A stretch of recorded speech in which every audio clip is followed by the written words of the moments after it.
Chris Mackowski of Emerging Civil War. I'm in Winchester, Virginia, where on the 25th of May, 1862, at about 5 a.m., Stonewall Jackson launched an attack against the federal forces of Nathaniel Banks. Now, of course, we all look at Jackson's Valley Campaign as being these series of tremendous successes, but it's important to remember he's got about 16,000 guys here compared to only about 6,500 guys from Banks. So Banks outmatched, but he's also outnumbered.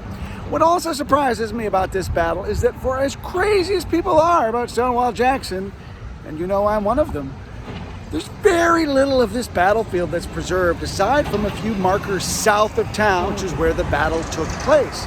Otherwise, preservation opportunities have not existed. There's a tremendous amount of development that is swallowed up where all of this fighting took place. Just behind the camera is the area that Jackson advanced from down the Valley Pike on May 24th, just the day before this. He had skirmished with Banks down there at Middletown and then begins pursuing Banks northward toward Winchester.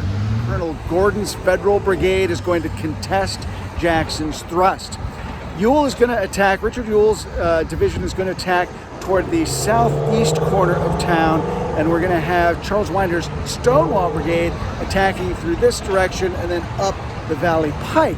As those attacks are getting ready to get into place and push forward, Richard Taylor's Louisianans, reinforced by 2 Virginia regiments, the 10th and the 23rd, are going to sneak around Gordon's right flank and outflank him at an area known as Bowers Hill. That's the area where Gordon has his defense set up along a stone wall, and he's looking at, for instance, William Tolliver's brigade in the front, Charles Winder's brigade in the front, putting some pressure on him, and that allows Taylor to come sweeping up from the side.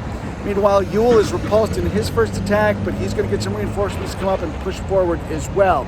So it's going to be a resounding success. More than 2,000 federal casualties, only about 300 Confederate casualties, but probably the biggest casualty is the battlefield itself. It's going to get swallowed up and overlooked. It's going to be chalked up as one of those important wins as part of Jackson's Valley Campaign. But second Winchester during the Valley Campaign is going to get a lot more attention, going to be a lot more important. Of course, it'll be third Winchester, the most important of all, a huge victory for Phil Sheridan as part of his 1864 Valley Campaign. Wonderful Civil War history here, but not a lot of stuff to see here for First Winchester. But if you're really hardcore like I am, you still want to get out on the ground. For Emerging Civil War, I'm Chris Mackowski. We'll see you online and on the battlefield.